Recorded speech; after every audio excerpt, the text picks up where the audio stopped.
Letter number 13, Wormwood. I don't think my uncle's going to like my latest efforts. My dear Wormwood, it seems to be that you take a great many pages to tell a very simple story. The long and the short of it is that you have let the man slip through your fingers. The situation is very grave. I really see no reason why I should try to shield you from the consequences of your inefficiency and repentance and renewal of what the other side call grace. On the scale which you describe is a defeat of the first order. It amounts to a second conversion, and probably on a deeper level than the first. As you ought to have known, the asphyxiating cloud which prevented your attacking the patient on his walk back from the old mill is a well-known phenomenon. It is the enemy's most barbarous weapon, and generally appears when he is directly present to the patient under certain modes not yet fully classified. Some humans are permanently surrounded by it, and therefore inaccessible to us. And now for your blunders. On your own showing, you first of all allowed the patient to read a book he really enjoyed, because he enjoyed it, and not in order to make clever remarks about it to his new friends. In the second place, you allowed him to walk down to the old mill and have tea there, a walk through country he really likes, and taken alone. In other words, you allowed him two real positive pleasures. Were you so ignorant as not to see the danger of this? The characteristics of pains and pleasures is that they are unmistakably real, and therefore, as far as they go, give the man who feels them a touchstone of reality. Thus, if you have been trying to damn your man by the romantic method, by making him a kind of childy Harold or Werther, submerged in self-pity for imaginary distresses, you would try to protect him at all costs from any real pain, because of course 5 minutes genuine toothache would reveal the romantic sorrows for the nonsense they were and unmask your whole stratagem. But you are trying to damn your patient by the world. That is by palming off vanity, bustle, irony, and expensive tedium as pleasures. How could you have failed to see that a real pleasure was the last thing you ought to have let him meet? Didn't you foresee that it would just kill by contrast all the trumpery which you have been so laboriously teaching him to value? And that the sort of pleasure which the book and the walk gave him was the most dangerous of all?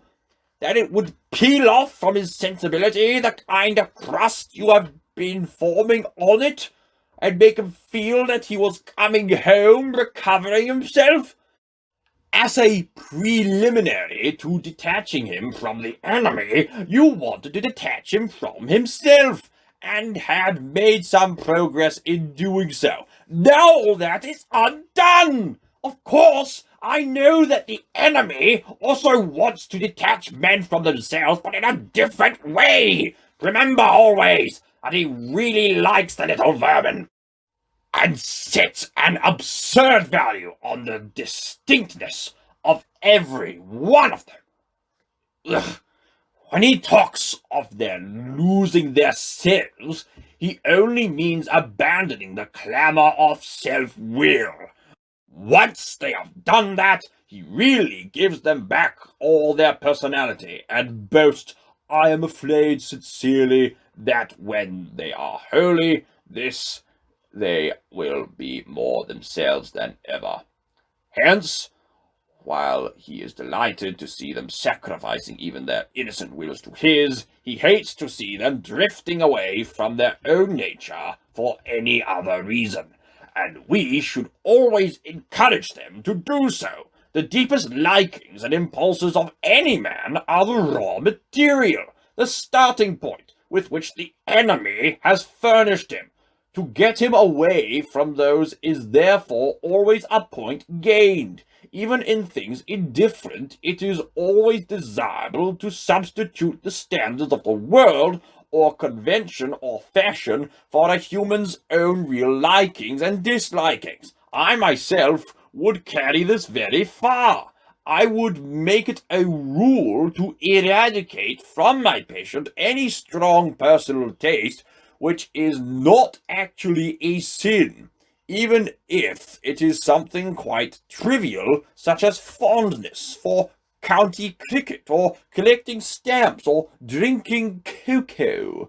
Such things, I grant you, have nothing of virtue in them, but there is a sort of innocence and humility and self-forgetfulness about them which I detest. The man who truly and disinterestedly enjoys any one thing in the world for its own sake and without caring twopence what other people say about it is by very fact forearmed against some of our subtlest modes of attack. You should always try to make the patient abandon the people or food or books he really likes in favor of the best people, the right food, the important books. I have known a human defended from strong temptations to social ambition by a still stronger taste for tripe and onions. It remains to consider how we can retrieve this disaster. The great thing is to prevent his doing anything. As long as he does not convert it into action, it does not matter how much he thinks about this new repentance.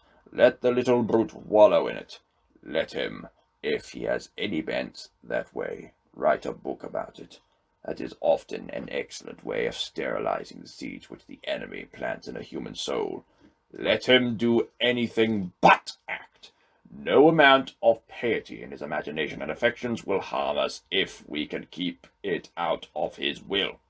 As one of the humans has said, active habits are strengthened by repetition, but passive ones are weakened. The more often he feels without acting, the less he will be able ever to act, and in the long run, the less he will be able to feel. Your affectionate Uncle Screwtape.